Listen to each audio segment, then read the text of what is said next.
Karena memang yang dikatakan Uncup belepotan. Apanya belepotan? Akhirnya orang-orang pada nonton channel Edis TV karena begini. Umat muslim tidak mendapatkan kepuasan Sob ketika berdiskusi dengan kamu. Makanya mereka nontonnya sekarang nonton Edis TV. Ku kasih tahu, herdermu itu main report banyak kali, Des. Report? Report bagaimana? Bilang saja karena memang kamu. Akhirnya apa? Herdermu itu selain mengguguk RK, Rudy juga akunku dilaporkan oleh herdermu. Sebentar. Ya. Herder maksudnya gimana? Herder itu maksudnya gimana sih? Ya, pendukungmu. Ya jangan bilang herder lah. Kenapa sih gini? Maksudnya begini, janganlah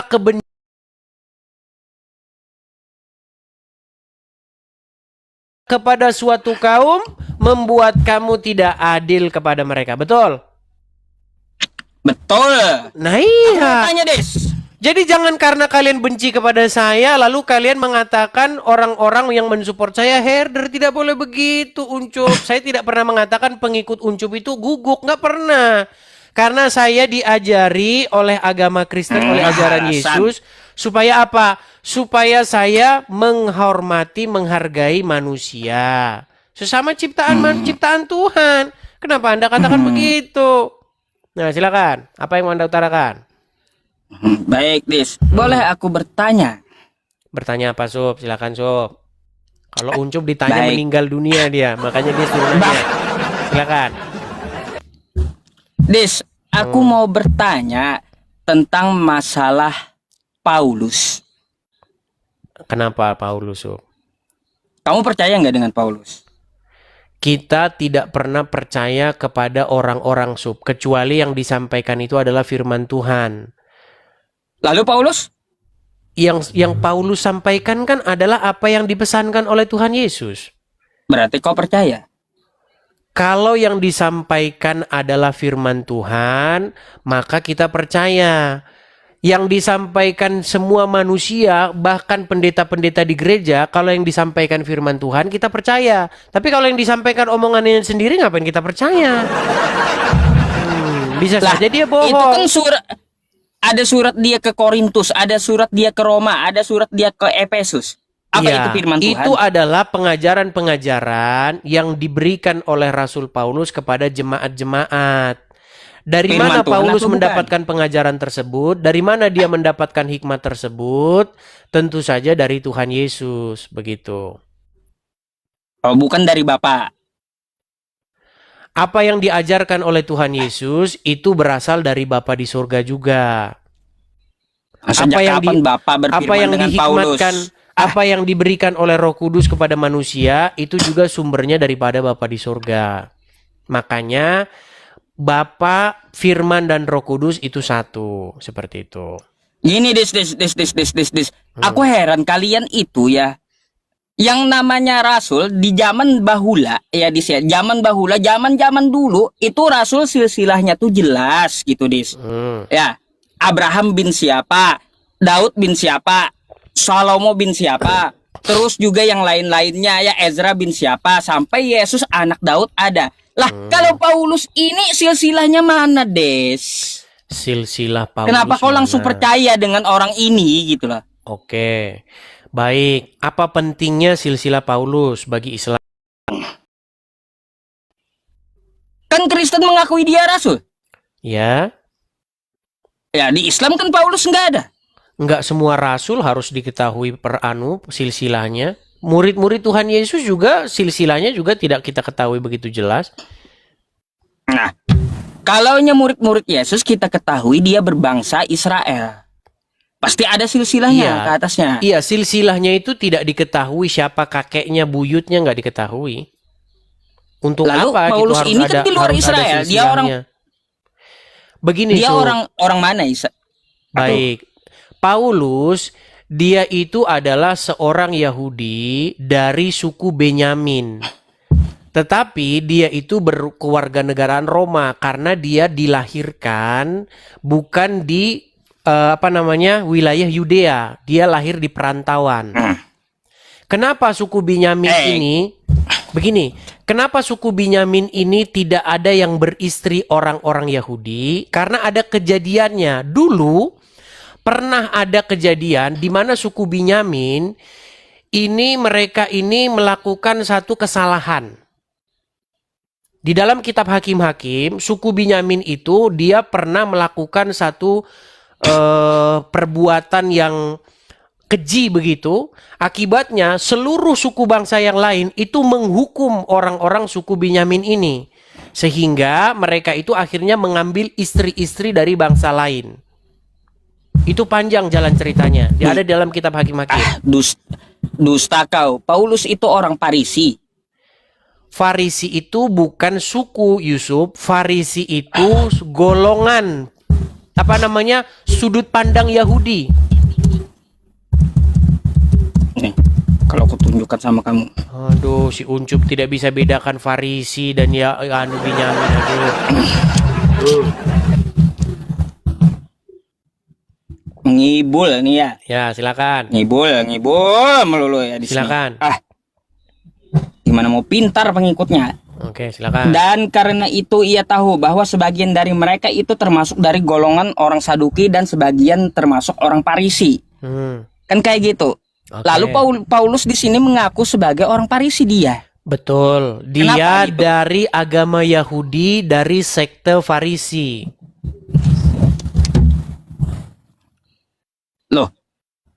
Agama Yahudi sekte Parisi. Ya. Kalau dia Yahudi, Des, pasti ada dia silsilahnya kemana? Pasti ujungnya ke Ishak. Enggak juga, Sob. Tidak semua tokoh yang ada dalam Bible itu ditunjukkan riwayatnya atau nazabnya sampai kepada Yakub. Enggak semua.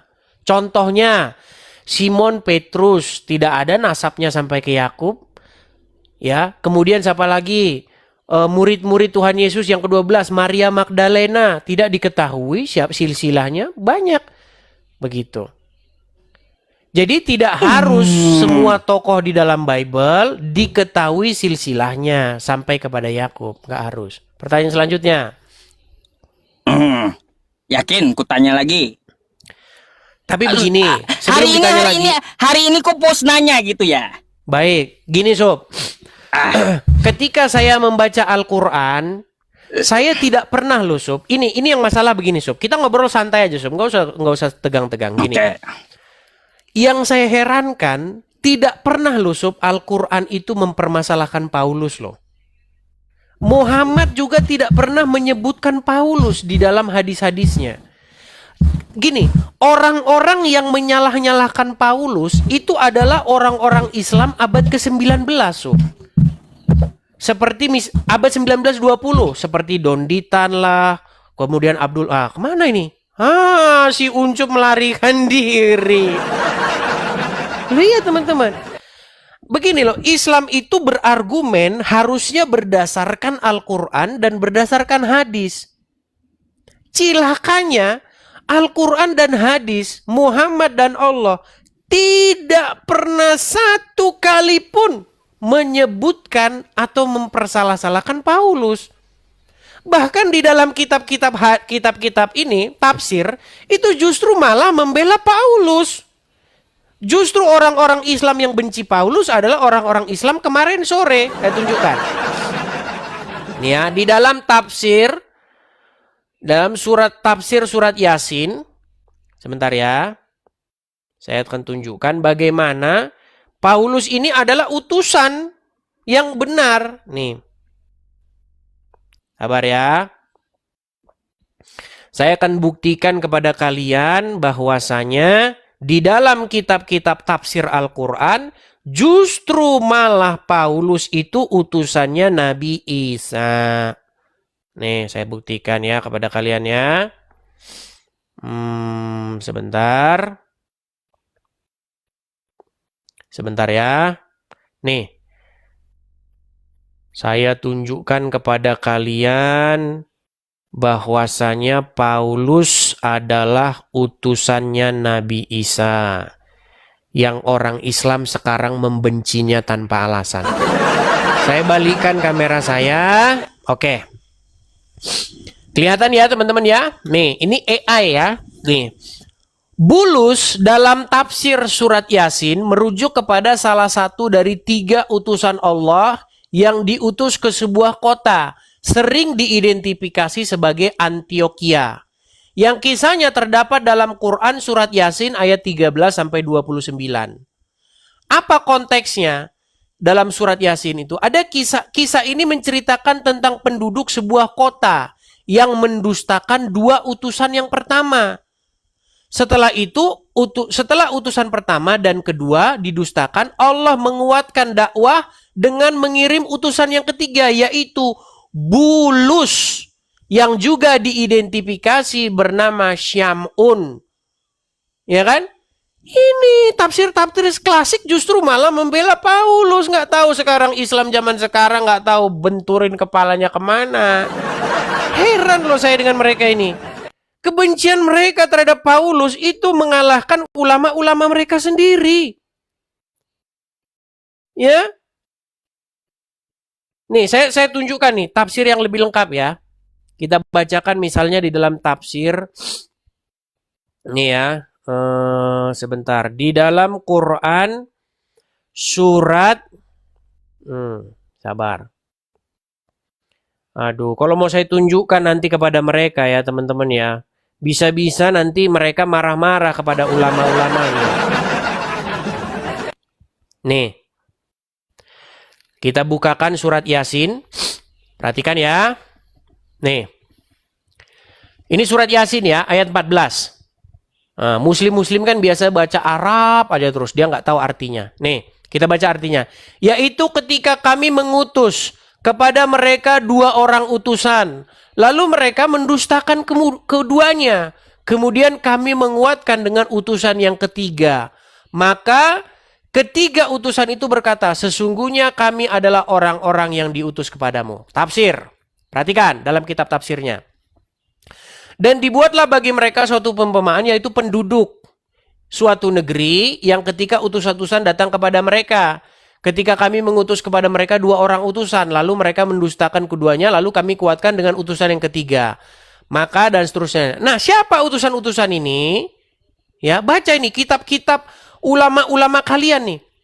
Nih, Ibnu Ishaq telah mengatakan berdasarkan berita yang sampai kepadanya dari Ibnu Abbas dan seterusnya dan seterusnya dan seterusnya, bahwa mereka itu diutus ke negeri ya yang seorang rajanya bernama Antikas. Ia adalah seorang penyembah berhala dan seterusnya nih kita bacakan. Siapa-siapa utusannya itu? Ternyata Bulus nih. Siapa? Dari Sulaiman ibnu Juraij meriwayatkan bla bla bla bla. Pertama, yang datang namanya Syamun. Yang kedua Yohanes. Sedangkan rasul yang ketiga ialah Paulus.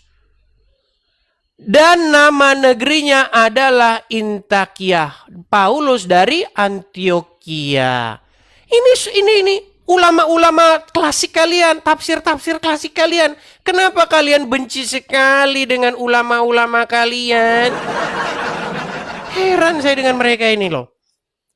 Makanya saya ini teman-teman juga merasa prihatin dengan orang-orang muslim awam yang menjadi korban ulama-ulama karbitan abad ke-21 ini.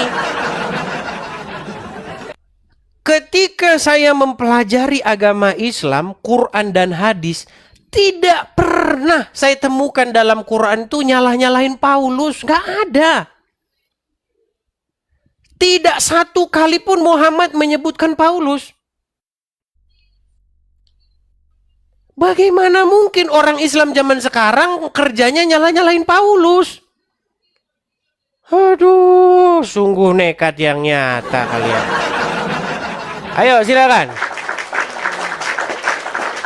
Mari kita kasih kesempatan kepada muslim-muslim yang lain. Ini Uncup datang lagi nih. Tadi kabur si Uncup. Silakan Sob. Kabur aneh kepental. Kabur dari mana? Nggak ada ciri-cirinya. Aku kabur dari kau. Oke, Sob. Betul atau tidak, Sob, bahwasanya baik Muhammad, baik Allah tidak pernah menyalah-nyalahkan Paulus? Baik. Nih, ku jelaskan sama kau ya. Nih, Dis ya. Inilah Silakan. Edis ya, dusta dalam segala hal itu boleh kan dalam Kristen ya. Nih Dis, kau lihat ya tentang masalah Paulus nih kan ya, tentang masalah Paulus ya, Bulus. Tentang masalah Paulus ya nih di bawah kita lihat ya webnya ya. Nah, nama dua rasul pertama adalah Simon dan Yahya. Dan nama yang ketiga adalah Paul dan desanya adalah Antioquia. Pernyataan ini sangat lemah. Ya lemah itu kan Ya, menurut komentator Imam yang Ibnu- ngomong. di dalam kitabnya Al-Bidayah wan Nihayah, riwayat Qatadah dan juga Ibnu Juraid tentang adanya utusan ketiga yang bernama Bulus atau Paulus, pernyataan ini sangat lemah. Ya emang biasa. Ya, jadi Kalau dalam suka kali. Oke, ya. saya tanggapi. Edis ya. Bisa saya tanggapi? Kalaunya gini ya, kalaunya mendukung kekristenan di bawah meskipun lemah kan kayak gitu. Oke, bisa saya tanggapi, Sob? Tanggapilah, aku kan udah Oke. tunjukkan bukti tuh. Jadi mereka itu begini, teman-teman. Kalau misalnya ada hadis-hadis yang merugikan agama Islam, langsung dibilang lemah. Doif ini palsu. Mereka yang bikin-bikin riwayat sendiri, mereka yang lemah-lemahin sendiri. Sob, Lah. begini Sob. Yang ingin saya utarakan sama kamu begini. Intinya bahwa Allah di dalam Al-Quran tidak pernah menyebutkan bahwa Paulus yang merubah-rubah ajaran Kristen. Muhammad di dalam riwayat-riwayat hadisnya tidak pernah sekalipun menyalah-nyalahkan Paulus bahwa dialah yang merubah-rubah ajaran Kristen. Bahkan di dalam surat-surat Rasul Paulus kepada jemaat di Korintus, kepada jemaat-jemaat, itu malah masuk ke dalam kitab-kitab hadis. Contoh misalnya, apa yang tidak pernah terlintas di dalam pikiran manusia, apa yang tidak pernah masuk ke dalam hati manusia, itulah yang disediakan bagi mereka. Itu ada dalam hadis qudsi. Betul? Halo? Nah, langsung pura-pura halo. Ada, Des.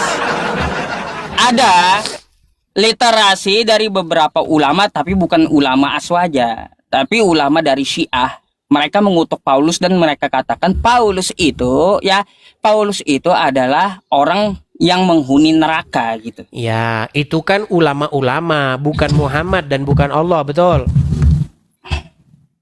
Bahkan Karena Syiah, memang udah dikenal itu. bahkan ulama Syiah kalian kutuki juga, betul nggak? Terus betul kenapa? Yang sesat, bagaimana Teopido.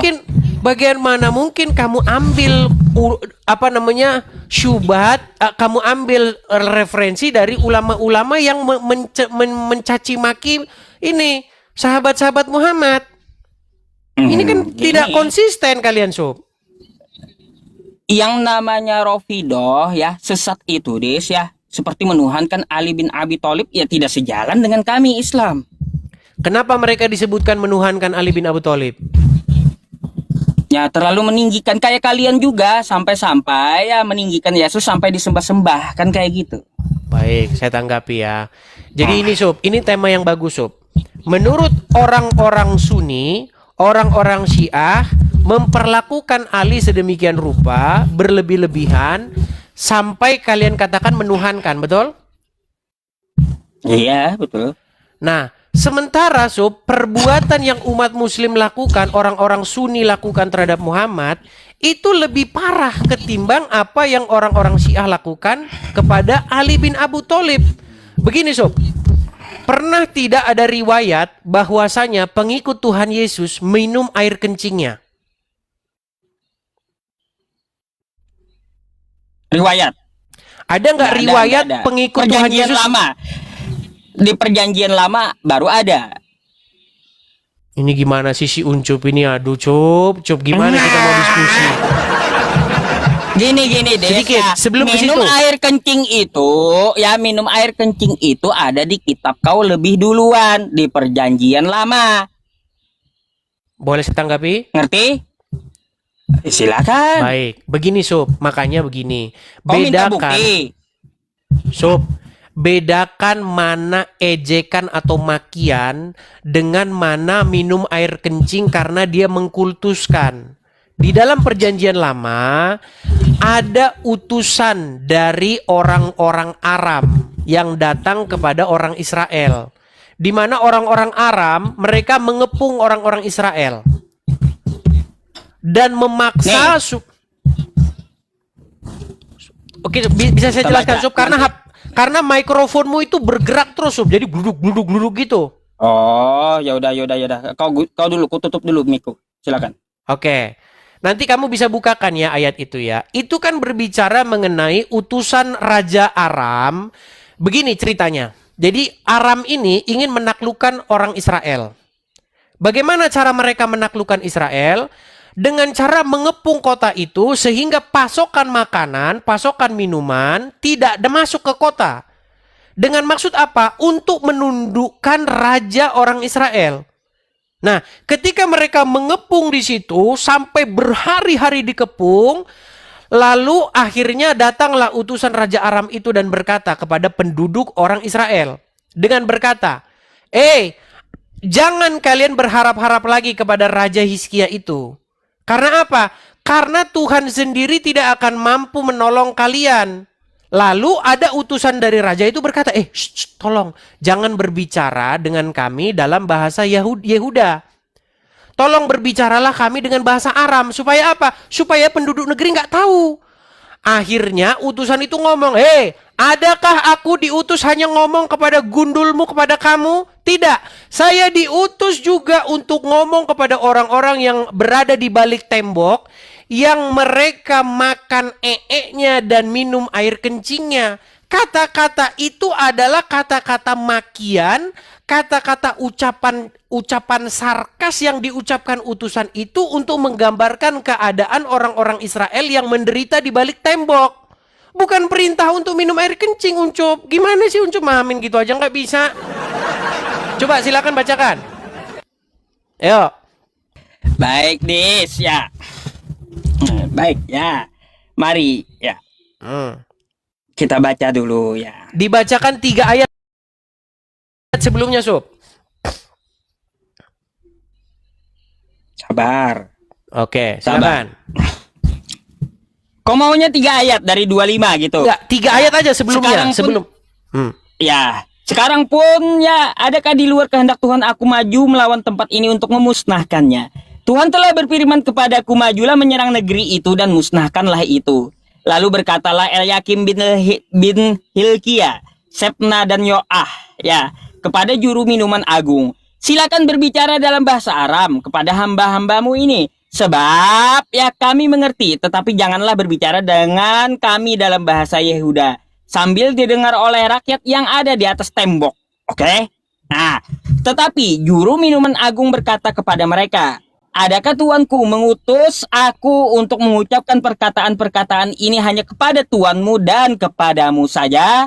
Bukankah juga kepada orang-orang yang duduk di atas tembok, yang makan ee-nya dan meminum air kencingnya bersama-sama dengan kamu? Oke? Jadi Des, ya, tentang masalah muatan air kencing, ya, sebelum ya Nabi Muhammad memerintahkan, katamu memerintahkan, ya katamu memerintahkan di mana? Aku minta perintahnya. Adakah kencing unta itu diperintahkan untuk seluruh muslim? Tunjukkan sama aku, ya. Kan kayak gitu. Sebelum saya jawab itu, saya mau tanya dulu Sob, perihal ayat yang ada dalam Bible itu. Yang berkata itu siapa sih?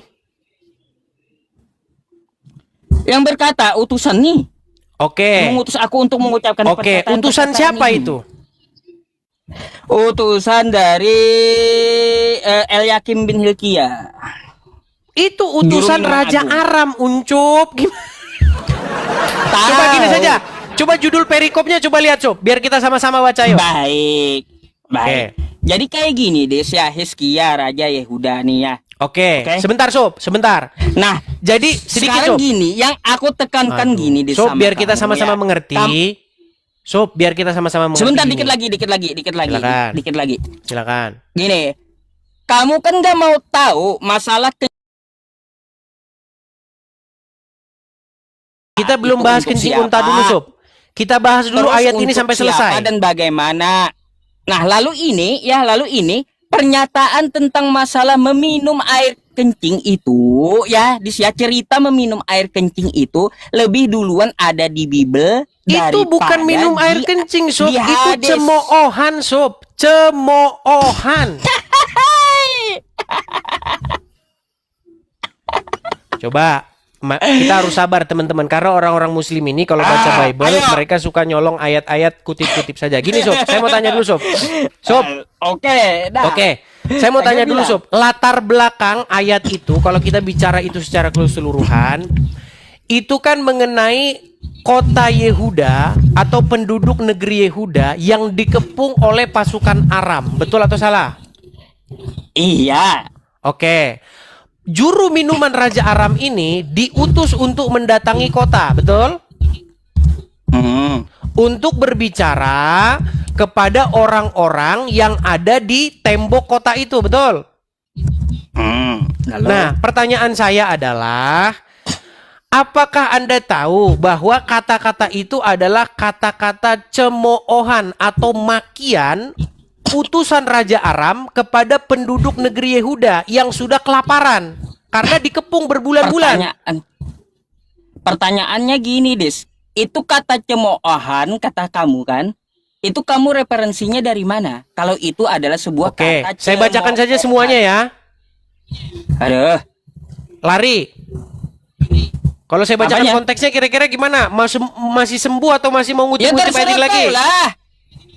Terserah kau lah, baca. Baik, silakan. baik. Kita bacakan ayat itu secara utuh ya. Orang muslim ini suka sekali teman-teman ngambil-ngambil tapi nggak ngerti. Itu bukan perintah minum kencing, itu makian. Belum tentu mereka di situ makan ee-nya dan minum kencing. Itu makian keadaan mereka di sana yang udah nggak tahu mau makan apa. Sebentar. Nih, saya tunjukkan ya. Bentar.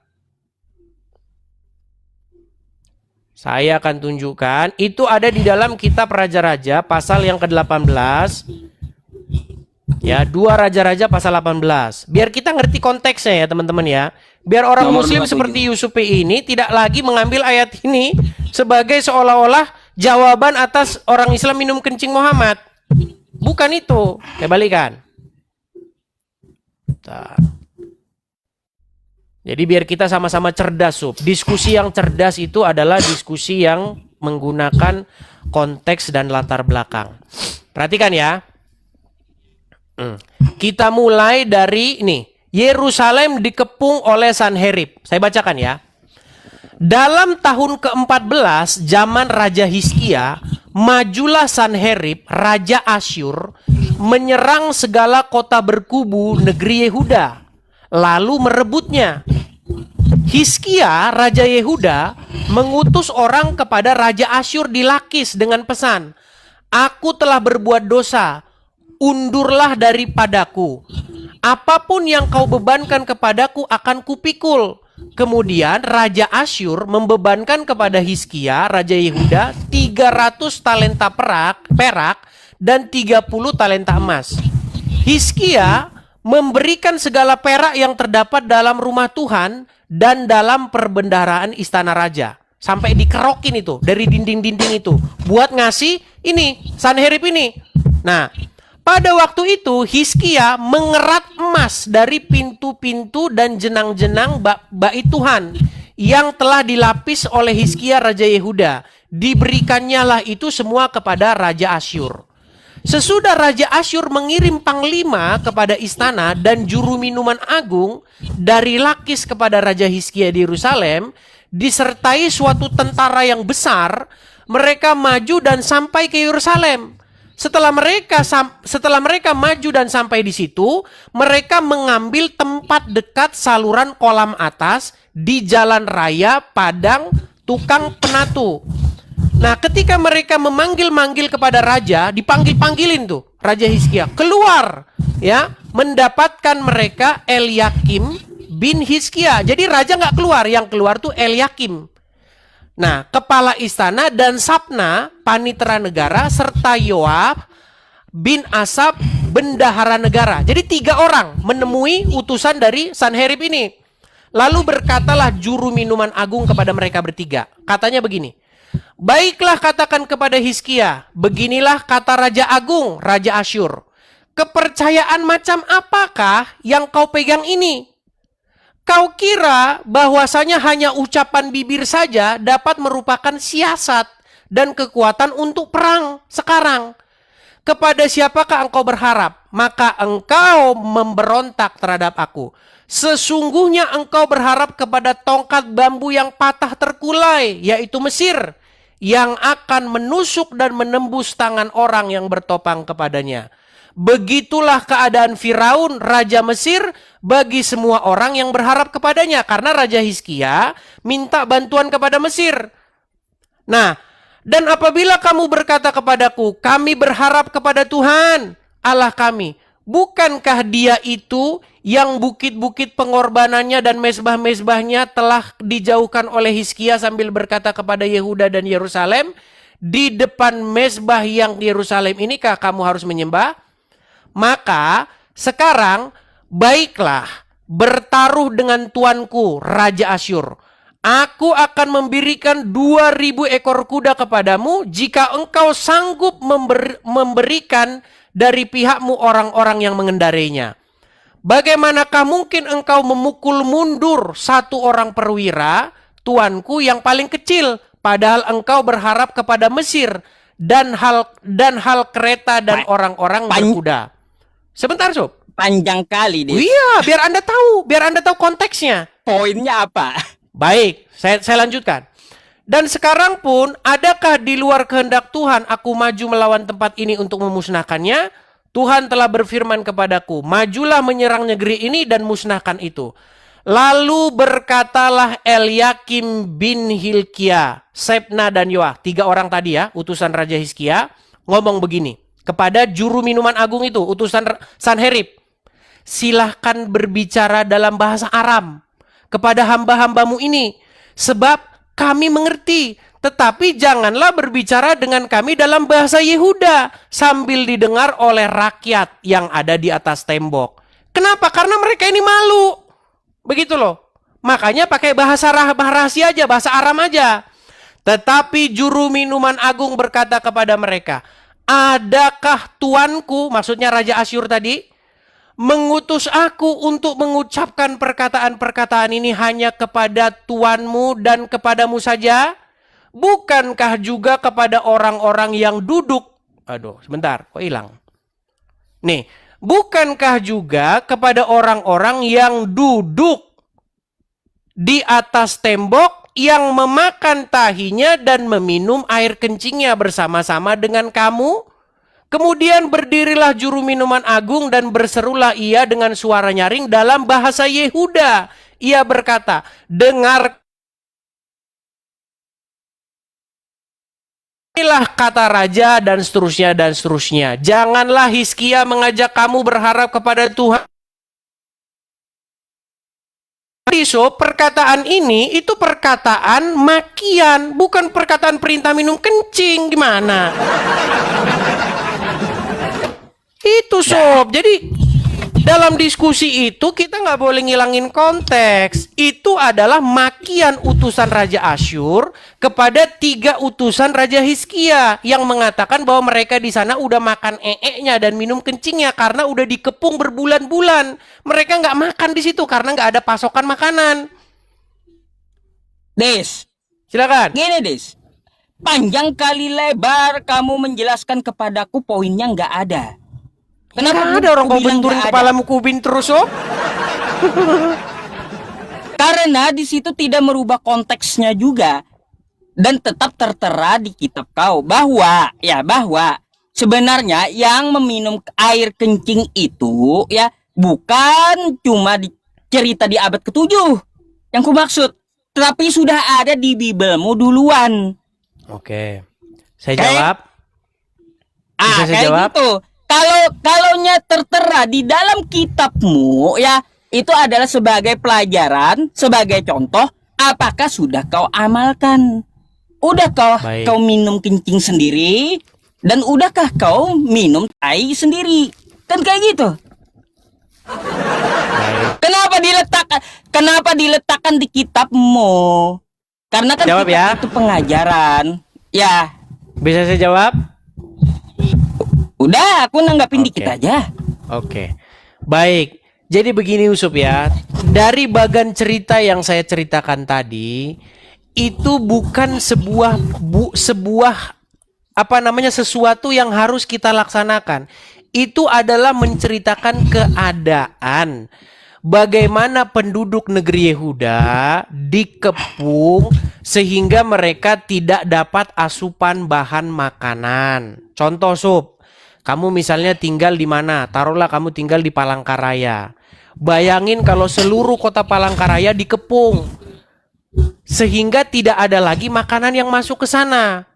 Maka raja wilayah itu kan dipaksa untuk tunduk, menyerah. Nyerah nggak kamu? Begitu. Nah, ketika mereka diutus ke sana untuk supaya mereka menyerah, mereka mengeluarkan kata-kata makian itu. Sampai kapan kamu berharap-harap lagi kepada raja di Palangkaraya ini yang nggak bisa kalian ngasih sama kalian makan? Keadaan kalian sudah kelaparan sampai makan dan minum kencing kalian. Itu kata makian, Sob. Bukan supaya orang Kristen harus seperti itu. Ini aduh muslim. Bukan begitu, Sob. Ini berbeda jauh dengan apa yang dikatakan Muhammad ketika ada orang yang sakit datang kepada dia. Ketika ada seorang sakit datang kepada Muhammad, apa kata Muhammad? Datangilah kandang unta, minumlah air kencing dan susunya. Ini beda konteks, Sob. Betul? Oke, sekarang Nah. giliranku. Sekarang saya tanya kepadamu, betul atau tidak Muhammad nyuruh orang minum air kencing hewan? Makasih Nih, Kak ya, Ciki, terima mari kasih. kita buka. Hmm.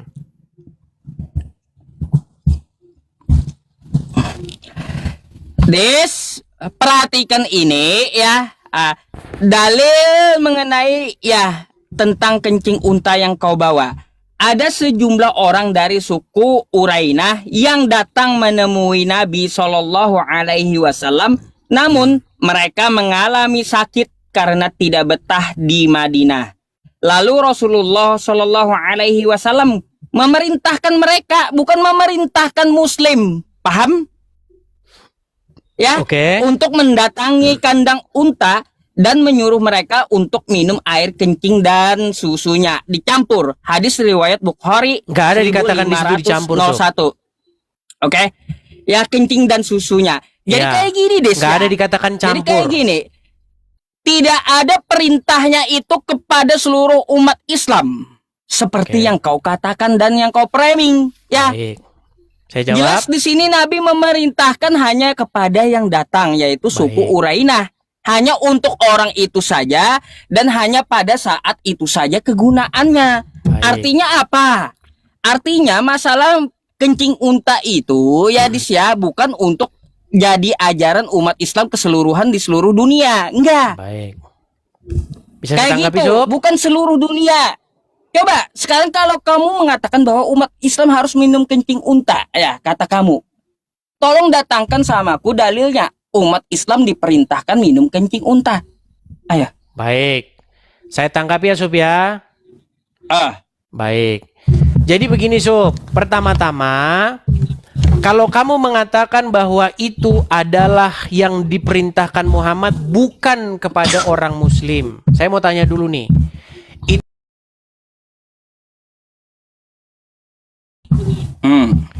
Apakah Muhammad ingin melecehkan suku itu, Puak itu? Nggak ada hubungannya, nggak ada konteksnya.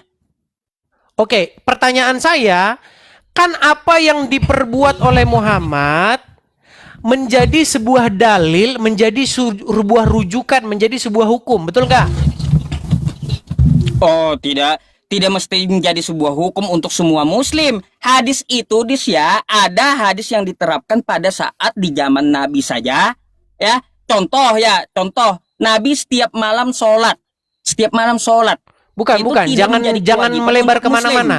Jangan melebar. Kayak Gini, Sob. gitu Sorry, juga Sob. maksudku. Maksud saya begini. Bentar, Des. Ketika Muhammad menyuruh orang-orang tersebut yang sakit tersebut untuk minum kencing onta, itu niatan Muhammad melecehkan mereka atau betul-betul ingin membantu mereka? Nggak ada niat melecehkan di situ. Oke, berarti artinya itu niatan yang baik, betul? Ya betul, untuk Nah, obat. kalau niatan yang baik, berarti itu menjadi sumber rujukan hukum, betul nggak? Kalau menjadi sumber rujukan hukum, itu harus ada yang menjelaskan, lalu juga harus ada yang memerintahkan. Sunnah makruh. Oke, baik. Kita ambil saja contohnya. Saja contohnya. Saja contohnya. Saja contohnya. Saja contohnya.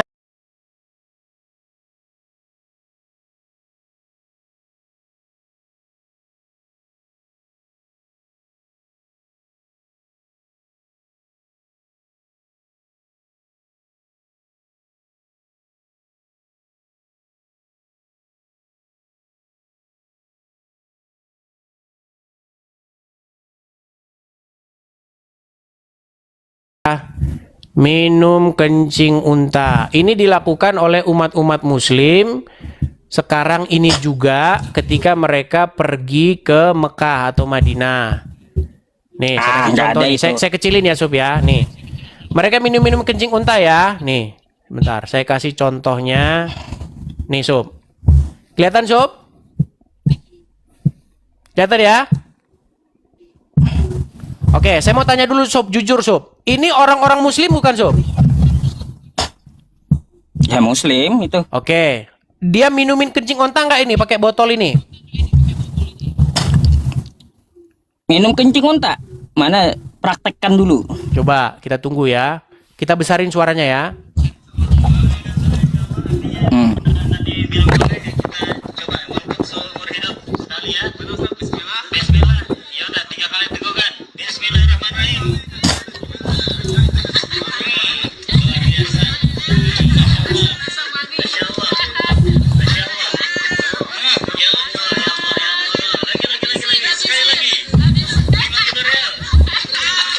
Udah? Udah? Oke. Oke, artinya Sob, Oke. saya mau bilang bahwa mereka ini minum kencing onta dan mereka ini adalah umat-umat muslim, betul? Betul? Itu adalah umat Islam. Oknum dari Islam, betul? Oknum kok banyak, Sob? Nah, makanya Dis, kalau dilakukan oleh umat Islam secara menyeluruh, perlu adanya dalil. Dalilnya adalah ketika Muhammad memerintahkan orang-orang yang sakit meminum air kencing onta. Itu dalilnya. Ada- Artinya, Ada perintah ke seluruh muslim. Sob, masalahnya yang datang pada Ada waktu enggak? itu. Oke, Yang berarti bertanya, ada enggak perintah kepada seluruh muslim? oke, ada nggak di situ Muhammad mengatakan ini non muslim tidak boleh? Kau begitu? balik tanya. Coba aku tanya dulu, ada nggak perintah Baik. Nabi Ini yang saya sebut keseluruhan dengan muslim? Ini yang saya sebut dengan argumen ngeles. Gini, Sob. Begini, Sob. Ah, Kalau Muhammad sendiri pernah memerintahkan kepada seorang manusia, maka perintah itu tidaklah berhubungan dengan agamanya. Perintah itu adalah berhubungan dengan kesehatan, betul? salah. Oke, yang datang kepada mereka tidak disebutkan mereka itu muslim atau bukan muslim, betul? Iya, Mereka waktu itu sedang jujur sakit. dong. Nah, gitu terus. Oke. Dan ketika mereka sedang sakit, Muhammad memberikan solusi. Pertanyaannya, apakah menurut Yusuf Muhammad seorang yang rasis? Kalau bukan muslim maka obatnya kencing onta, kalau muslim obatnya bukan kencing onta. Coba jawab dulu. Enggak, bukan seperti itu. Artinya Muhammad tidak memandang agamanya, betul? Tidak urusan rasis itu, enggak, bukan. Itu Maksudnya begini. hadis tentang pengobatan. Oke, pengobatan ini berlaku kepada semua orang, tidak muslim, Kristen, dan Untuk lain dia sebagainya, aja. betul? Bagaimana? untuk dia yang datang. Iya, dia yang datang itu kan rujukan kepada orang-orang yang nanti sesudahnya. Iya. Lalu perintah untuk muslimnya mana? Oke, berarti kesimpulannya bahwa menurut Yusuf PI, Muhammad seorang yang rasis. Kalau orang Bukan non-muslim, gitu. Enggak. terus kenapa Yusuf PI harus mengatakan mana yang muslim? Kesimpulannya ya Dis ya, artinya perintah minum kencing unta itu hadis yang dipakai saat itu juga, saat itu saja, dan untuk orang itu saja, untuk suku itu saja, dan juga ya perhatikan tidak diperintahkan ke seluruh muslim.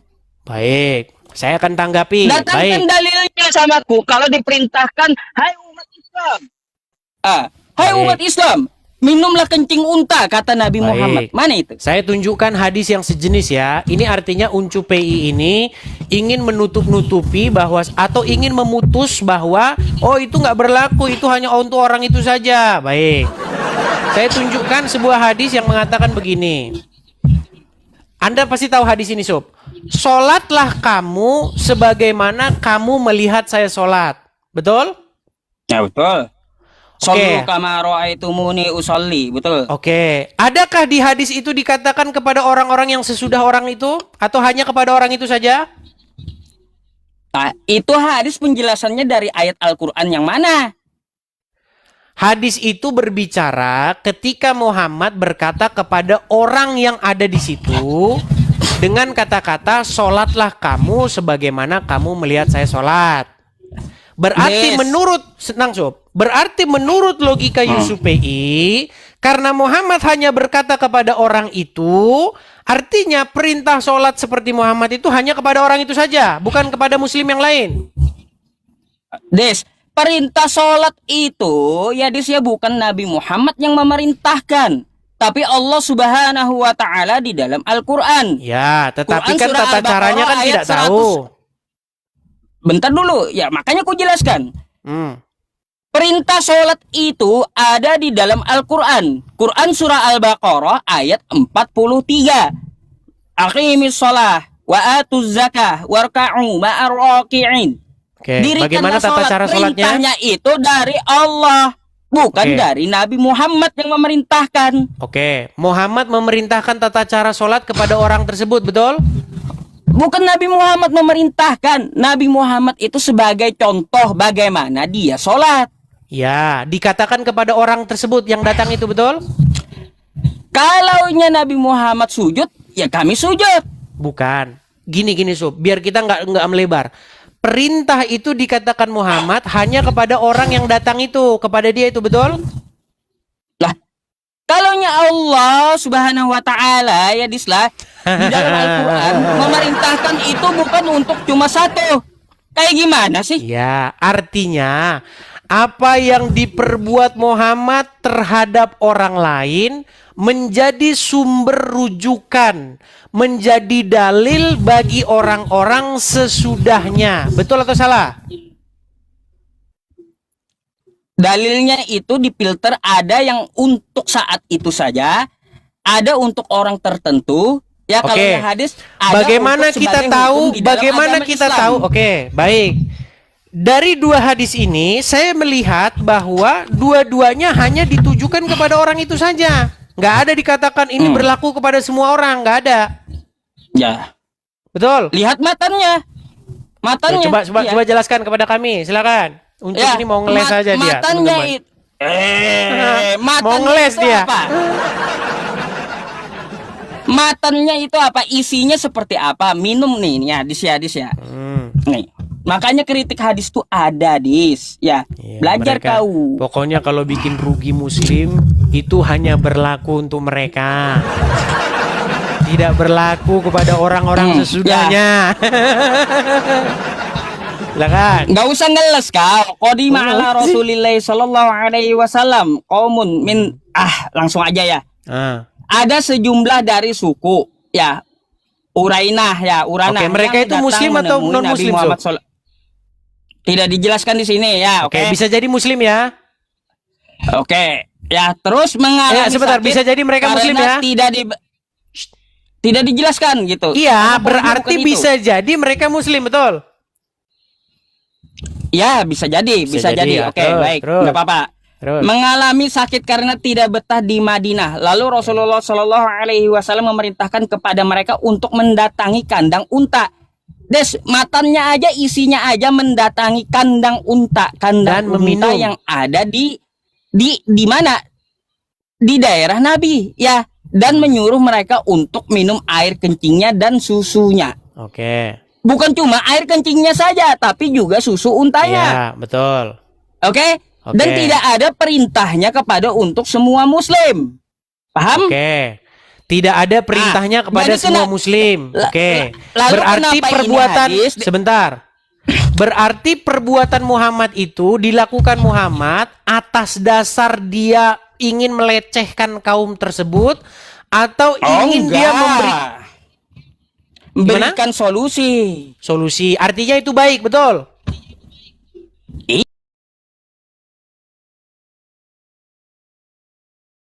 Bisa dijadikan rujukan sumber hukum Islam, betul? Belum tentu. Makanya lihat matannya. Karena yang namanya unta itu hanya ada di Arab, Dis, bukan di Indonesia. Oke, unta bisa nggak dibawa ke Indonesia? Ya bisa. Bisa. Berarti unta yang dibawa ke Indonesia berubah jadi kucing atau masih unta? Lah, ngawur pertanyaan kau yang betul aja. Sebentar, Sob. Gini, Artinya kalau unta dibawa ke Indonesia, ditaruh di Ragunan, artinya unta tersebut masih tetap unta, betul? tetap unta.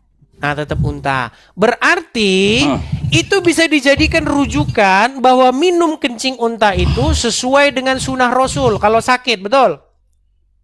Enggak. Ah, mengingkari sunnah Bentar. Rasul. Salah. Salah. Karena ada Ya. pembagian di dalam fikih barang najis dan yang tidak najis. Akan itu juga diajarkan. Saya akan kutipkan ya. Terus dalam keadaan darurat sebuah hukum itu bisa berubah. Oke, sebentar. Saya akan Nah, tunjukkan. kayak gitu, Des. Oke, saya tunjukkan ya. Bagaimana menurut Ustadz Kita Khalid tunjukkan sama Basalamah? kamu. Sebentar. Saya akan coba dulu kutipkan perkataan Ustadz Khalid Basalamah dan juga Ustadz Abdul Somad perihal kencing unta. Ya, Sob ya? Boleh? Boleh, Sob? Boleh nggak, Sob? Referensiku bukan mereka. Iya, nggak apa-apa lah. Artinya ini kan sesama ulama. Anda kan Ustadz nih, Ustadz Ngapain kau TikTok. tabrakan? Saya tidak menabrakkan. Ngapain kau Kita tabrakan? hanya ingin menjembatani. Waduh, Kau Ucup jangan ketakutan ambil begitu dong. dari kataku. Gini, Sob, bentar. Saya mau Ambil dengarkan dari dulu ya. kataku. Ucup jangan begitulah. Coba kita dengarkan Nah, perkataan tuh. seorang ulama besar ya. Coba dengarkan ini. Ulama besar Ustadz Khalid Basalamah. Perhatikan. Benarkah air kencing unta boleh dijadikan obat? Benar. Benar, hadisnya sahih. Riwayat Bukhari. Ya. Nabi SAW menyebutkan dalam hadis bahwasanya kencing unta itu ya boleh diminum dan wanita Ansar menggunakan untuk rambut mereka, menyuburkan rambut mereka. Sebagian ulama menukil mengatakan apa hikmahnya kenapa kencing unta itu bisa diminum, gitu kan? Dan dijadikan sebagai obat dan kenapa dia tidak najis seperti hewan-hewan lain. Dinukil bahwasanya unta ini memang dengan hikmah Allah Subhanahu wa taala mereka hanya mau makan pohon-pohon yang ada di padang pasir dan pohon padang pasir ini semuanya kering memang dan berduri. Jadi tidak ada kandungan air kalau kecuali sedikit sekali, gitu kan? Dan unta ini hewan yang tidak mau minum sembarangan air. Jadi kalau ada air tergenang dia tidak langsung main minum saja. Dia menunggu dan mencium. Pada saat tidak ada bau baru dia minum air tersebut, gitu kan? Kalaupun di Madinah diberikan makan biasanya cuma diberikan makan unta. Ini diantara diberikan makan kurma. Dan ini yang dinukil sebagian ulama menukil hikmahnya. Oke, baik. Kemudian Udah? Abdul Somad ya. Kemudian pernyataan Abdul Somad mengenai kencing unta. Sudah, gini, Dis. Sedikit dong, Sob. Dikit lagi Kamu dong. mau 30 detik. mau bawakan 30 detik, 10 Sob. pun 30 nggak detik, berguna Sob. gitu sama Sebentar, aku. 30 detik, 30 detik. Kencing unta. Obat kencing unta. Hadisnya sahih. Dan Kenapa pakai musik? Kencing onta obat. Begini Sob, apakah kamu Udah? ingin mengatakan bahwa Ustadz Khalid Basalamah dan Ustadz Abdul Somad sesat? Enggak, mereka enggak sesat. Nah, berarti betul, Muhammad menyuruh minum kencing onta dan itu digunakan sebagai dalil untuk meminum kencing onta sebagai kalau obat. kalau ada perintahnya ke muslim, mana dalilnya? Apakah perintah kepada orang-orang yang datang kepada Muhammad itu bukan bukan kepada orang-orang muslim? Bukan perintah global. Oke, berarti mereka itu bukan orang-orang muslim. Ya kan tidak dijelaskan di situ urana. Apakah mereka masih kafir saat itu, kafir Quraisy? Oke, berarti Muhammad ingin bermaksud seperti itu untuk menjelek-jelekkan atau melecehkan mereka. Enggak juga, untuk pengobatan. Nah, kalau untuk pengobatan kenapa tidak ditiru muslim? Lah, karena Nabi memberi resep itu hanya untuk dia, bukan untuk semua muslim. Berarti mereka bukan manusia. Kemana-mana pertanyaan kau ngaco udah. Yang penting lah. Bukan, maksud saya begini. Kenapa Uncup hanya mengatakan bahwa itu hanya untuk mereka? Sedangkan mereka itu sama-sama manusia, mereka itu memiliki anatomi tubuh yang sama dengan kita. Kalau mereka sakit juga mereka sama seperti sakitnya kita. Bukankah itu menjadi sumber rujukan? Gampang, Des. Ya, menentukan sebuah hukum dalam dalam Islam itu ada rujukannya. Nah, Baik. jika itu adalah berbentuk perintah ya kepada semua umat Islam, setidaknya minim di Al-Quran. Contoh, perintah sholat. Nah, kencing unta ini tidak ada perintahnya untuk semua Islam. Kalau Oke. kau tetap ngotot, datangkan dalilnya samaku. Begini Sob, yang supaya kamu paham Sob. Kalau Muhammad melakukan sesuatu terhadap sesuatu dan itu dengan tujuan baik, bisa nggak itu jadi sumber hukum? Sumber hukum bisa. Nah, artinya minum kencing onta bisa dijadikan sumber hukum, betul?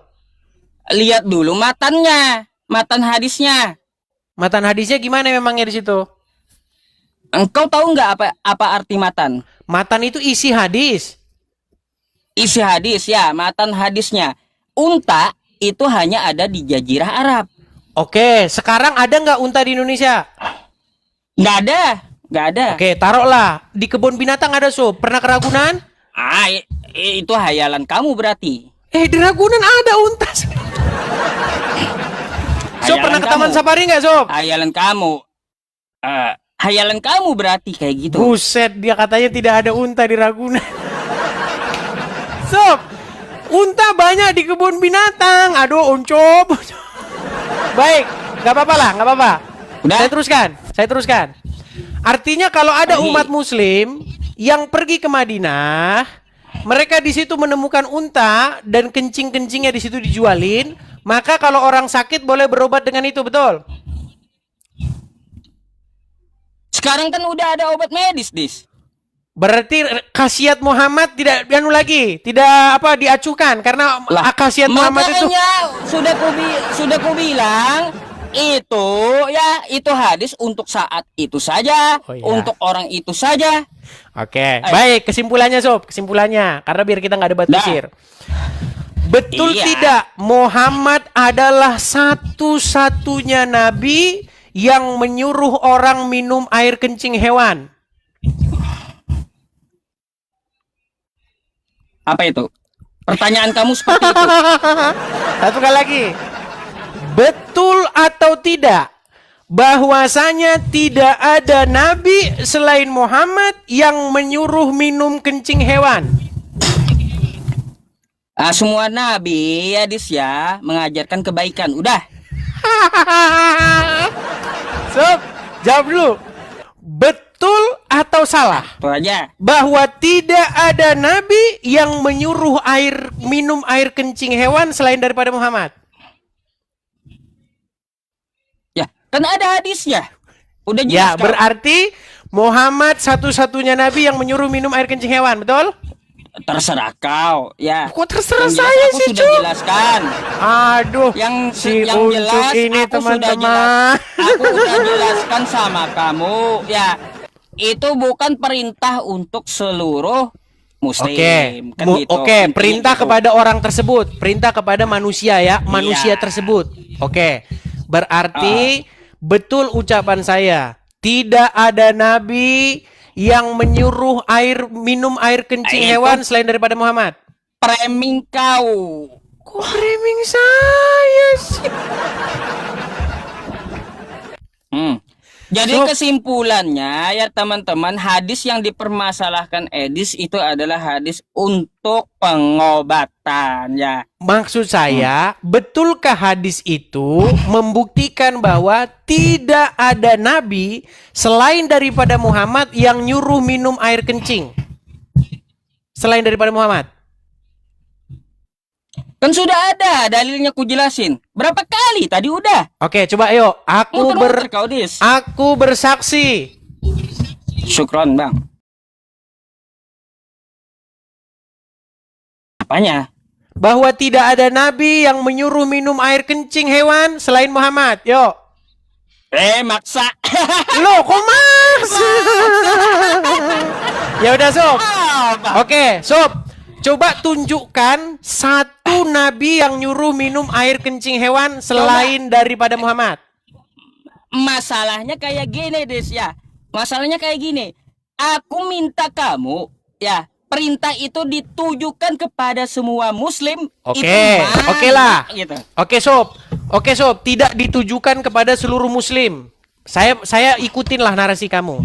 Muhammad tidak menyuruh seluruh muslim minum air kencing hewan, tapi Muhammad pernah menyuruh manusia minum kencing hewan. Pertanyaan saya, betulkah tidak ada nabi selain daripada Muhammad yang nyuruh minum air kencing hewan? Kok maksa? Kan udah aku jelaskan hadisnya. Enggak, pertanyaan saya, betulkah tidak ada nabi selain Muhammad yang nyuruh minum air kencing hewan? Lah, cerita Nabi. Aduh, si Uncup teman-teman. Kita tunjukkan aja gambar ini. Tuh, Bentar. Sob, bacaannya, Sob.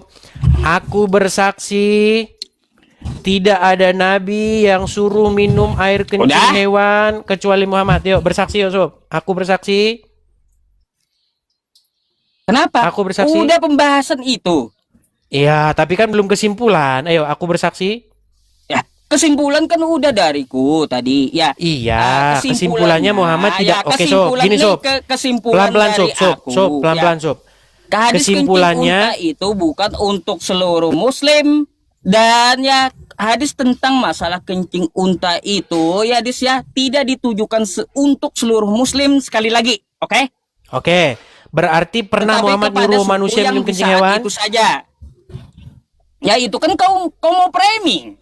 Kok framing? Oke, yang Terserah disuruh kau. Muhammad minum air kencing hewan manusia atau bukan?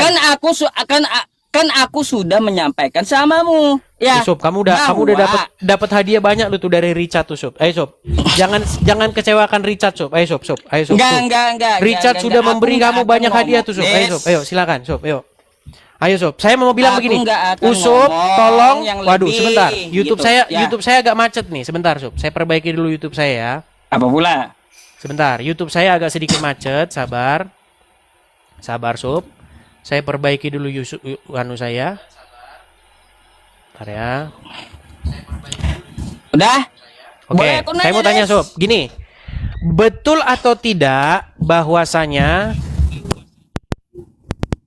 yang menyuruh minum air kencing hewan selain daripada Muhammad?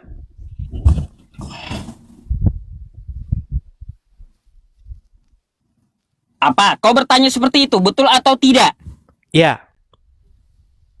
Lah, kau udah tahu jawabannya. Kalau nabi lain ada, apakah ada? Aku nggak tahu ceritanya. Ya sudah, coba. Sekarang bersaksi. Lah, kau Aku maksa. bersaksi. Aku bersaksi. Kau maksa? Saya nggak maksa, Sob. Kamu saya suruh untuk mengakui Ya kebenaran. sudah. Aku bersaksi. Ya sudah kan, kalau aku kan sudah dalam kesimpulan. Itu hanya untuk orang itu saja.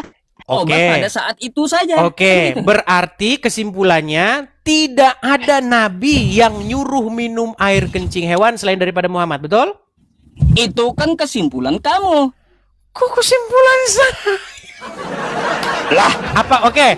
Adakah Ini nabi selain kesimpulanku. daripada gini sob. Adakah nabi selain daripada Muhammad yang nyuruh minum kencing hewan? carilah. Aku nggak urus nabi lain. Oke, saya udah nyari nggak ketemu. Kamu nyari ada nggak ketemu? Yaudah kau simpulkan sendiri. Oke, berarti aku bersaksi bahwa tidak ada nabi yang menyuruh minum air kencing hewan selain daripada Muhammad. Setuju, Sob? Ya, itu kesimpulan kau kan? Buset dah si Unju ngeles. Gak usah ngeles gitu ya. Uncup ngeles, saudara-saudara. Gak usah ngeles. Kamu aja nggak bisa datangkan buktinya. Diperintahkan ke seluruh muslim. Kan udah kita Sob, bahas di saya kita tidak bahas begini, ini. Sob. Saya tidak lagi mendebat kamu soal apakah perintah Muhammad itu kepada seluruh umat muslim atau tidak. Bahkan itulah saya tadi sudah kesimpulannya. mengatakan sama kamu, Sob, apakah suku Uranah dan suku Ukel itu muslim? Kamu mengatakan tidak tahu. Bisa jadi mereka muslim, bisa jadi mereka kafir, betul? Tetapi yang dikatakan niatnya Muhammad itu niat yang baik. Bukan ingin niat melecehkan mereka, betul? Betul. Artinya kalau niat yang baik dilakukan oleh Muhammad, berarti terbuka peluang itu juga niatan yang baik kepada seluruh umat manusia, betul? Asumsimu. Kok asumsi? Kalau yang untuk seluruh umat, makanya aku bilang ada dalilnya. Kok kau maksa? Sob, kan niat Muhammad kan niat yang Masa? baik, niat mengobati. Betul? Kok maksa? Abdul Somad saja sudah mengatakan kencing onta itu obat, betul? Aduh. Udah ya, Dis ya? Mau lari? Kita udah pada kesimpulan. Oke lah, kesimpulannya begini, Sob. Setelah mereka minum air kencing onta itu, apa yang dilakukan mereka? Apa yang dilakukan Muhammad kepada mereka, Sob? Simpulkan kau. Bukan, menurut hadis tersebut, setelah mereka minum air kencing onta, Aku sudah kesimpulan. Ya, silakan kau simpulkan. Aku mau nanya habis ini masalahnya. oke. Betul atau tidak, Sob, bahwasanya kaki dan tangan mereka dipotong lalu mereka dijemur di padang pasir sampai meninggal? Melebar lah. Betul atau salah? Melebar. Jangan dulu melebar, Sob. Sebentar. Sob, Kau yang melebar. gini. Ada. Betul atau salah bahwasanya orang-orang yang disuruh Muhammad minum air kencing hewan itu akhirnya dipotong tangan mereka sama kaki mereka, lalu badan mereka Enggak. dilemparkan dalam keadaan hidup-hidup dijemur di padang pasir. Ngurusin kayak gitu, Des. Enggak ngurusin kayak gitu. Kok nggak ngurusin gitu? Itu kan Nabi Sob. Ucup sudah malu dengan Nabi. Enggak Cuk. ngurusin kayak gitu. Yang kita bahas tadi tentang masalah kencing yang Iya, diminum ini kan masih ada lanjutannya. dari Kristen dan Oke, lanjutannya masih ada nggak, Sob? lanjutannya aku mau nanya masalahnya. Kau terus yang nanya. Oke, abis ini kamu nanya. Selanjutnya, Muhammad memenggal kaki dan tangan mereka dan menjemur badan mereka sampai meninggal di Udah. padang pasir, betul? Aku enggak bahas itu. Uncup ketakutan. Jelas? Silakan, Sob. Kamu mau nanya apa sama saya, Sob? Silakan. Uncup udah ketakutan kita tentang sekarang Muhammad. Silakan. Des, tentang masalah ajaran kamu. Ya, tentang masalah ajaran kasih kan gitu. Nih pertanyaanku terakhir ya. Oke, silakan. Des, kita mengetahui bersama Yesus itu mengajarkan kasih ya, yang selalu digembar-gemborkan oleh kawan-kawan kita yang Kristen ya. Kasihilah musuhmu. Ya. Kan seperti itu. Kalau ditampar pipi kanan lalu kasih pipi kiri. Aku mau bertanya, Des ya. Di dalam Lukas 19 ya 29 kalau nggak salah ya. Satu, buat apa Yesus itu membawa pedang? Dan yang kedua,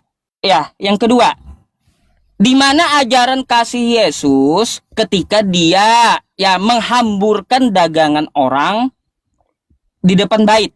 Baik, 2 pertanyaan saya jawab ya. Ya. Tuhan Yesus sendiri mengatakan supaya kita mengasihi, baik kepada orang yang membenci kita sekalipun, ya, itu tetap kita harus mengasihi. Nah, tetapi bagaimana di ayat lain dikatakan, mulai sekarang barang siapa yang padamu memiliki ini, baiklah dia membeli pedang. Lalu kenapa Tuhan Yesus sendiri membawa pedang? Baik, ini tafsiran saya dan saya tidak Kupas mengatakan bawang. bahwa yang benar, paling benar sendiri adalah saya. Ini jawabannya adalah untuk melindungi diri, Sob. Untuk melindungi diri, tetapi bukan untuk mencelakai orang lain. Nah, pada waktu itu pedang yang pada waktu itu dibawa dipakaikan oleh Simon Petrus untuk membacok begitu ya, membacok salah satu di situ, namanya itu Malkus kalau tidak salah itu namanya ya. Tetapi Yesus sendiri mengatakan sarungkanlah pedangmu. Jadi maksud daripada Yesus menyuruh orang murid-muridnya untuk membawa pedang itu bukan untuk mencelakai orang, tetapi untuk melindungi diri. Nah, bagaimana kita bisa menyimpulkan itu? Karena ketika Simon Petrus sendiri menggunakan pedang tersebut untuk mencelakai orang, Tuhan Yesus sendiri malah menyembuhkan orang tersebut dan menyuruh Simon Petrus untuk menyarungkan pedangnya. Artinya, apa yang diajarkan oleh Tuhan Yesus konsisten dengan apa yang diajarkannya dan yang dilakukannya. Artinya, membela diri itu bukan salah satu bentuk Datanya di mana? Waduh, saya lagi menjawab, dianya langsung marah-marah. Ya udah. Oke, intinya begini Sob. Artinya pembelaan diri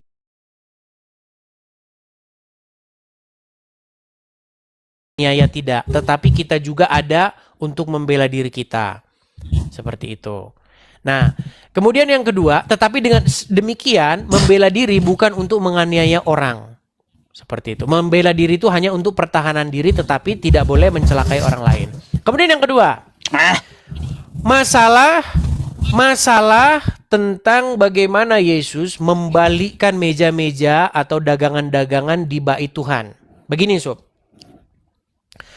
Edis, kamu bilang Yesus menyuruh mengajarkan kasih. Sementara Yesus sendiri mau ngobrak-ngabrik pasar di bait Tuhan. Kasih itu, salah satu bentuk kasih itu adalah penegakan hukum, Sob. Jadi bait Tuhan itu bukan tempat untuk berbisnis, bukan tempat untuk jual beli. Tetapi para imam-imam dan petinggi-petinggi ahli-ahli Taurat, pemuka-pemuka agama menjadikan rumah Tuhan sebagai ajang bisnis. Mereka menjadikannya sebagai sarang penyamun. Dan itulah yang dihancurkan oleh Yesus, ditunggang balikan.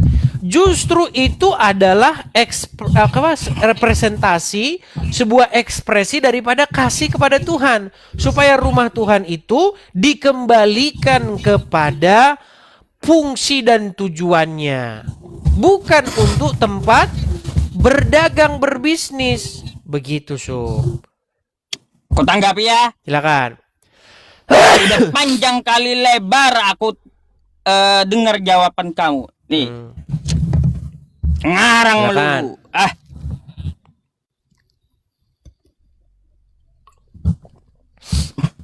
Matius 10:3-4. Ya. Jangan kamu menyangka, kata Yesus, bahwa aku datang untuk membawa damai di atas bumi. Yesus enggak bawa damai, Des. Ya. Terus? Aku datang bukan untuk membawa damai. Dia tekankan lagi tuh. Terus? Melainkan pedang. Buat apa pedang itu? Buat apa? Sebab aku datang untuk memisahkannya. Datang untuk memisahkan orang dari ayahnya, anak perempuannya dari ibunya, menantu perempuan dari ibu mertuanya. Jadi Yesus bawa pedang ya untuk ancam orang. Oh, bukan, salah. Untuk apa? Untuk ini ya Dis ya, pedangnya itu untuk menghancurkan rumah tangga orang nih. Baik, bisa Ya. dijawab? Memisahkan orang dari ayahnya, anak perempuan dari ibunya, menantu perempuan dan dari ibu mertuanya. Oh, bikin rusuh di keluarga orang rupanya gitu. Baik. Bisa saya Dia jawab? datang gak bawa damai gitu. Ya, terus Des, satu lagi bait tentang bait ya. Jangan alergi gitu ya, jangan alergi gitu. Jelaskanlah kepadaku tentang bait. Katanya kan ajarannya ajaran kasih, Des. Kok tiba-tiba ya kasih tendang meja orang, kasih tendang kursi orang, kasih tendang bangku orang. Di mana Gak ada di bentuk situ tendang, kasihnya? Sob. Ah, Gak ada di situ tendang. pokoknya obrak dia gini, oke lah. Pokoknya dia mengobrak-abrik ya dagangan dari apa? Dari yang jualan itu. Baik. Sudah bisa Kalau saya yang jawab? berbentuk kasih, Des, kalau berbentuk kasih, Des, ya ajarannya itu kayak gini, Des. Para pedagang, ya, kalian ada berapa orang? Karena aku mengajarkan kasih. Nih, ku kasih uang, ku borong semuanya dagangan kau. Itu baru kasih. Bukan tendang sana, tendang sini. Oke. Bisa saya jawab, Sob? Ada, silakan. Baik. Jadi bedanya gini, teman-teman. Kalau Kristen ditanya, kita menjawab. Kalau Islam ditanya, biasanya mereka lapor polisi. Baik. Gini, Sob. Jadi kamu harus bisa membedakan pedang yang dimaksud di situ dan damai yang dimaksud di situ. Gini, Sob. Yang namanya ajaran kebenaran itu tidak akan bisa bersatu dengan yang namanya ajaran yang tidak benar. Setuju? Setuju nggak? Terus, Cahaya tidak bisa bersatu dengan kegelapan, betul? jelaskanlah. Nah, yang dimaksud Yesus di situ bahwa Yesus tidak datang membawa damai antara kejahatan dengan kebenaran. Memang tidak bisa. Makanya Yesus membawa Tertulisnya di mana? pedang. Sebentar, Sob. Saya lagi ngomong sekarang. Nah, tenangkan dirimu, Sob. Semua pertanyaanmu itu ada jawabannya. Beda dengan pertanyaan saya, nggak ada Oke. jawabannya di kamu. Baik. Jadi, yang dimaksud di situ adalah pedang pemisah antara pengikut Tuhan Yesus dengan pelawan Tuhan Yesus. Jadi, misalnya saya kasih contoh. Di dalam rumah tangga, kalau misalnya sang suami kepalanya adalah Yesus, tetapi istri kepalanya adalah Muhammad, memang harus ada pedang di situ. Disitulah Yesus membawa pedang supaya memisahkan. Tenang dulu. Contoh begini. Kalau suami yang memimpin suami adalah Yesus, maka suami tersebut, gini aja lah, contoh nih, suami dan istri ya. Kalau istrinya dipimpin oleh Tuhan Yesus, apa yang disuruhkan oleh Tuhan Yesus kepada istrinya? Supaya istri diperintahkan untuk mengasihi suami, patuh, taat, tunduk kepada suami. Sementara kalau suaminya dia Muslim, maka yang menjadi kepalanya, yang menjadi pengaturnya adalah Muhammad. Nah, menurut Muhammad boleh pukulin istri, boleh tambah. Ada. Ada, tenang. Udah. Boleh pukul Jawab. istri. Saya tanggapi dulu, tenang. Boleh pukul istri, boleh tambah istri, boleh ceraikan istri dan lain sebagainya. Boleh memperlakukan istri semena-mena. Makanya tenang, poinnya Sob. mana? Aduh, Sob, saya lagi jawab ini, jangan. Poin Inilah. kemana-mana penjelasan kamu. Inilah, tenang dulu. Poinnya mana? Gimana nih? Teman-teman, dia tadi ngomong saya diem kan? Giliran saya ngomong dia kepanasan kan? Nah, ini berat ini. Makanya saya bilang begini, Lanjut. Sob. Yang saya mau bilang begini. Di mana damai yang dimaksud oleh Tuhan Yesus itu adalah damai ajaran Kristen tersebut. Supaya apa? Supaya jangan membalas kejahatan dengan kejahatan.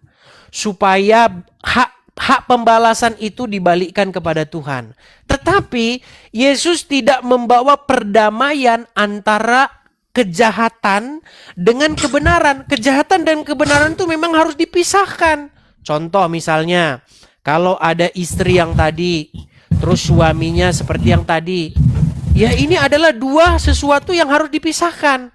Seperti itu. Jadi membawa pemisahan antara yang jahat dengan yang baik. Seperti itu. Nah, tetapi damai yang dimaksud yang lain itu, kasih yang dimaksud yang lain itu adalah bagaimana bersikap supaya tidak membalas kejahatan dengan kejahatan. Nah, kemudian yang kedua, masalah di kejadian pasar di Bait Tuhan. Kalau menurut Uncup katanya, oh kalau mengasihi itu sini barang-barangmu biar saya borong. Nah, begini Sob. Kalau Tuhan Yesus melakukan seperti itu, artinya Tuhan Yesus mendukung bisnis jual beli di rumah Tuhan.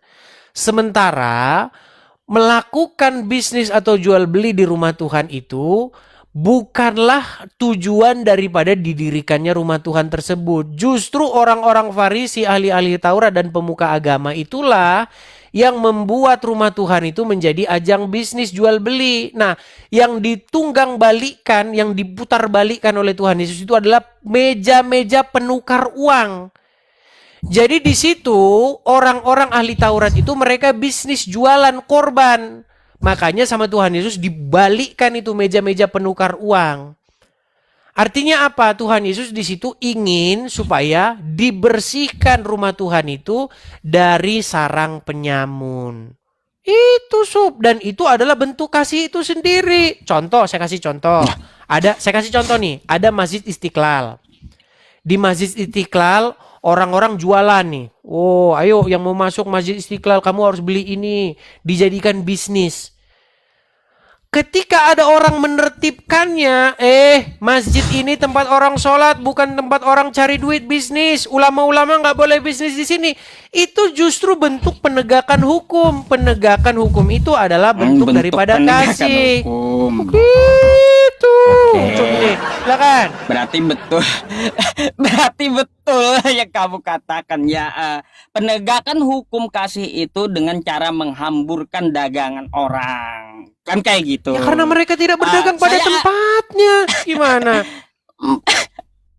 Jadi bentuk kasih hukum kasih menghamburkan dagangan orang. Baru tahu aku dari kamu, Dis. Kayak gitu. Menunggang balikkan meja-meja penukar uang. Nggak ada dikatakan menghamburkan dagangan orang. Iya. Terus karangan kamu tadi yang masalah pedang tadi, Dis, itu kamu ambil dari mana? Lompat-lompat Kan lagi udah aku bacakan Matius 10:35 itu. Aku nggak ngerti kamu ngambil dari mana Kecewa penonton referensinya. dengan Uncup, kirain Uncup bisa fokus. Aku kan nanggapi dua pertanyaanku. Ya, aku tanggapi dua pertanyaan ini tentang masalah pedang. Memangnya Yesus membawa pedang itu mau kupas bawang gitu? Tidak, tetapi untuk melindungi diri. Kan tidak. Untuk melindungi diri, tetapi juga kamu, bukan untuk mencelakai Tuhan orang. Kamu lemah kali. Tidak lemah untuk kali mencelakai Tuhanmu. orang. Iya, lemah kali Tuhanmu sampai harus bawa pedang. Enggak ada Tuhan Terus Yesus dia membawa mau pedang. rusuk ke rumah Murid-murid. Tidak ada Tuhan Yesus membawa pedang. Murid-murid yang disuruh, baiklah kalian sekarang membawa perbekalan pedang. Itu kata Tuhan Yesus kepada murid-muridnya. Karena Tuhan Yesus tidak ingin murid-muridnya itu binasa. Kalau aku yang kau cari, biarkanlah mereka ini pergi. Itu kata Tuhan Yesus.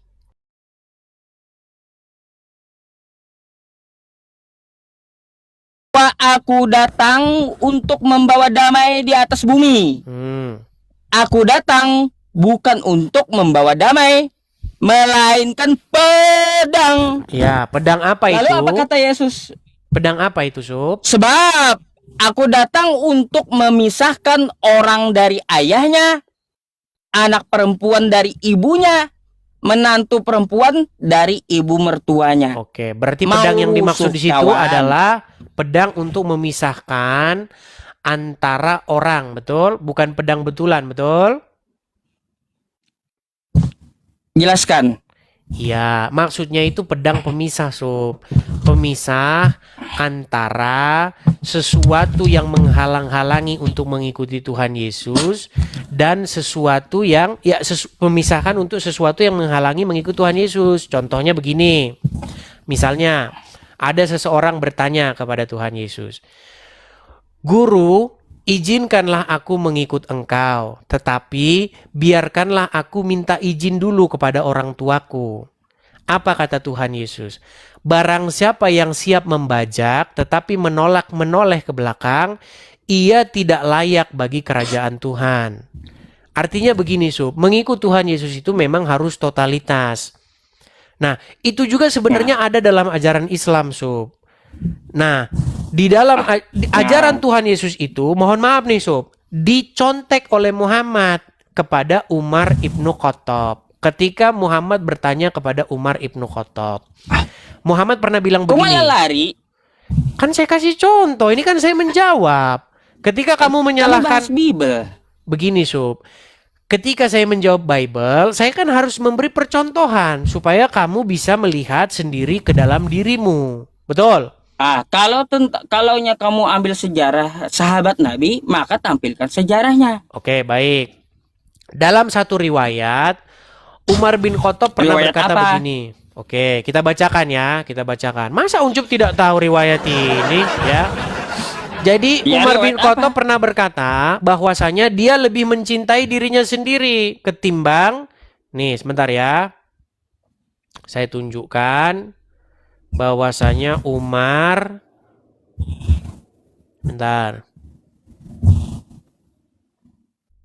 bentar. Jawab dulu lah. Kenapa Ya, ini bau kan saya pedang? menjawab, Mau Sob. kupas bawang. Ini kan saya menjawab, Sob. Ini artinya perkataan Tuhan Yesus itu sebenarnya ada di dalam iman Islam. Tapi kenapa kamu kok menyalah-nyalahkan perkataan Tuhan Yesus? Sementara kalau itu kepada Muhammad, Inilah. kamu nggak protes. Inilah Desya, inilah agama selalu perumpamaan. Semua Bukan perumpamaan gitu. Nih, saya jawab nih. Kelihatan ya? Kalaunya Sob. mentok perumpamaan. Bukan perumpamaan nih loh, lihat nih ya. Umar bin Khattab pernah ditanya. Lihat nih. Apa dikatakan begini? Menceritakan suatu hari ia dan sejumlah sahabat melihat Nabi Muhammad sedang menjabat tangan Umar bin Khattab. Sambil menjabat tangan itu Umar berkata, "Demi Allah, wahai Rasulullah, engkau lebih aku cintai daripada segalanya kecuali diriku sendiri." Nah, mendengar omongan itu Muhammad marah. Mendengar perkataan itu Nabi berujar, "Tidak beriman salah seorang dari kamu sampai aku lebih dicintai, lebih diutamakan daripada dirinya sendiri." Nah, di ayat-ayat lain mengatakan Muhammad itu harus lebih diutamakan daripada bapaknya, ibunya. Terus kalau kamu tadi mengkritik saya, Yesus membawa kehancuran rumah tangga. Bagaimana dengan dalam iman agama Islam? Bahwa Muhammad harus lebih diutamakan lebih daripada istrinya, lebih daripada anaknya, lebih daripada hartanya, bahkan lebih daripada dirimu sendiri. Betul atau salah? Jawabannya mana? Uncop. Begini loh, malah balik kenapa nanya? sih, gini Sob, maksud saya begini, kenapa sih kalau Yesus Enggak, aku tuh di heran dalam, sama kamu. Aku lagi dengerin kamu. Sob, ya ini kamu jawaban katanya membawa saya. dalil, kan kayak gitu. kamu kan mengatakan, ketika Yesus membawa pemisahan, membawa pedang di dalam keluarga, untuk memisahkan anak dari ayahnya, perempuan dari menantunya, dan sebagainya, kamu katakan Yesus membawa keretakan rumah tangga, betul? Betul. Ya. Bagaimana di dalam agama Islam? Jikalau Muhammad harus ditempatkan lebih penting daripada bapak, ayah, ibu, anak, harta, bahkan nyawamu sendiri. Betul? Kagak nyambung. Kok kagak nyambung sih, gimana sih? Aduh, Ucup lalu babak belur kalau Kagak ketemu Edis TV nyambung. ini. Aduh. Cup, Tentang permasalahan Sekarang saya yang tanya kamu begini. ambil dari cerita Nabi tadi dengan Matius yang kubawa itu beda jauh. gini gitu. Sob, coba dengerin saya. Kalau misalnya kamu punya istri, Rasulullah membolehkan kamu untuk nambah istri. Kamu punya harta nih. Jawabannya Sedikit. mana, Des? Tenang, Jawabannya. tenang, Sob. Rasulullah membolehkan tadi ngarang Uncup lu kawin gitu. lagi. Sebentar, Cup, sebentar. Rasulullah membolehkan udah Uncup kemana-mana. kawin lagi. Rasulullah Udah Uncup punya kemana-mana. duit. Uncup mampu, punya Udah harta kemana-mana. banyak. Menurut sunnah Rasul, Jawabannya mana? tenang. Menurut sunnah Rasul boleh nggak nambah istri? Ada, nggak ada jawaban kah? Menurut sunnah Rasul boleh nggak nambah istri, Sob? Nggak ada jawaban gitu.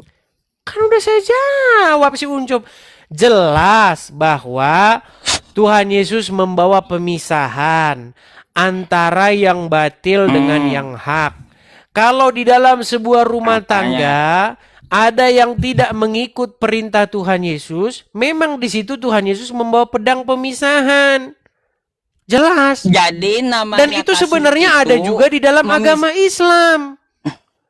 Ada juga Berarti dalam kasih agama Islam. itu Barang yang siapa di namanya dalam kasih. keluarga, Muhammad juga membawa pemisahan bagi orang-orang yang tidak Des. sepakat dengan dia, betul.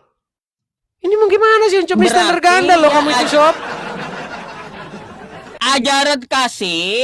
Ajaran kasih yang dimaksud dalam Kristen itu menghancurkan rumah tangga orang gitu.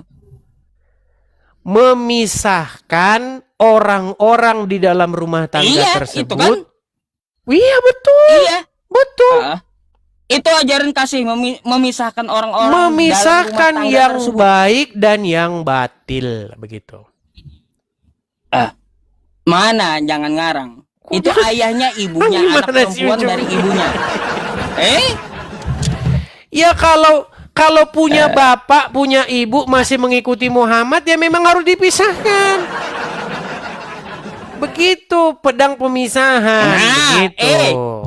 Lihat kau ini nih, dari anak perempuan dari ibunya, Ya, betul. Betul itu, Sob. terus dari ayahnya. Betul. Lalu karangan kamu tadi dari mana? Karangan saya. Di situ kan jelas-jelas membawa pemisahan antara ayah dan ibu. Ini ajaran Kenapa? kasih gitu. Oke, apa ya? Kenapa mereka dipisahkan?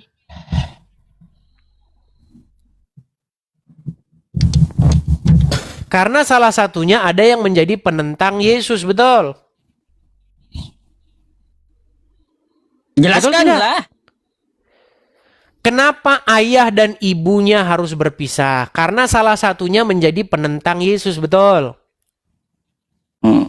Nah, Udah Des. Ya, sekarang kayak di gini dalam aku dapat keluarga kesimpulan, Islam, udah. tenang dulu Sob, tenang Sob.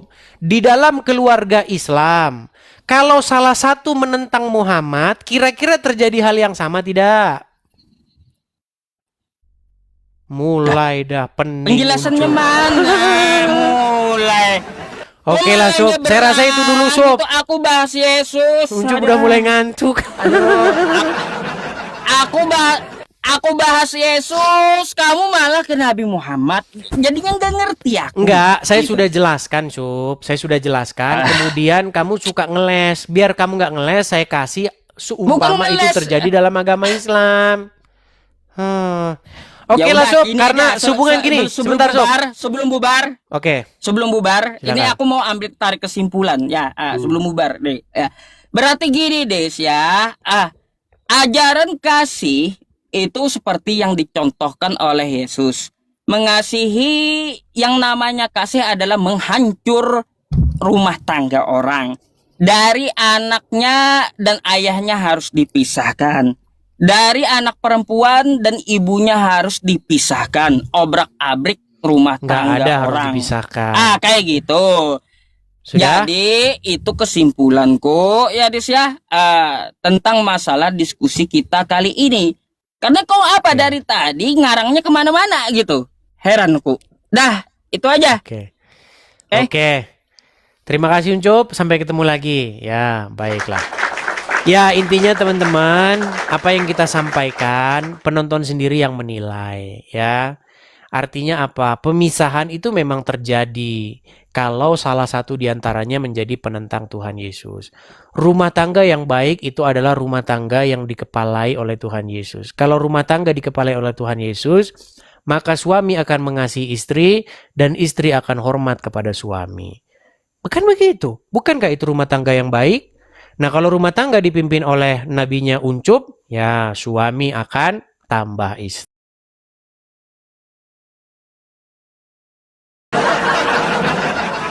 Ya, teman-teman, itulah yang kita sajikan malam hari ini. Kurang lebihnya mohon maaf ya. Kalian sudah melihat sendiri bagaimana kualitas orang Uncup PA ya. Baik, nantikan diskusi-diskusi selanjutnya. Kita akan bertemu di diskusi-diskusi selanjutnya. Teman-teman juga udah pada mau istirahat. Selamat malam. Sudah mau jam 12 malam ya, setengah 12 malam. Istirahat dulu bagi yang mau istirahat. Nah, teman-teman, sekali lagi teman-teman, program pendirian Rumah Apologet sudah berjalan. Terima kasih Jiti, makasih teman-teman semua, makasih Bang Tobias, makasih Kak Ceki, makasih semuanya. Saya nggak bisa sebutkan satu persatu. Terima kasih. Teman-teman, pendirian Rumah Apologet kita sudah tahap serah terima, dan teman-teman, dana yang kurang itu kurang lebih 9%. Jadi kepada teman-teman yang tergerak hati, teman-teman ingin mensupport, ya teman-teman bisa mensupport Rumah Apologet yang kurang 9% lagi teman-teman di yang tertera di layar. Bagi teman-teman yang punya berkat berlebih, teman-teman bisa support ya. Teman-teman silakan tangkap layarnya, screenshot ya teman-teman ya. Kalau teman-teman ada berkat berlebih, teman-teman bisa support situ. Bagi teman-teman yang nonton di YouTube, mohon maaf tadi YouTube-nya macet. Kita sudah betulin, nanti saya akan rapikan ya teman-teman ya. Intinya seperti itulah ya. Oke, demikianlah acara malam hari ini. Sampai jumpa lagi di acara-acara berikutnya. Tuhan Yesus kiranya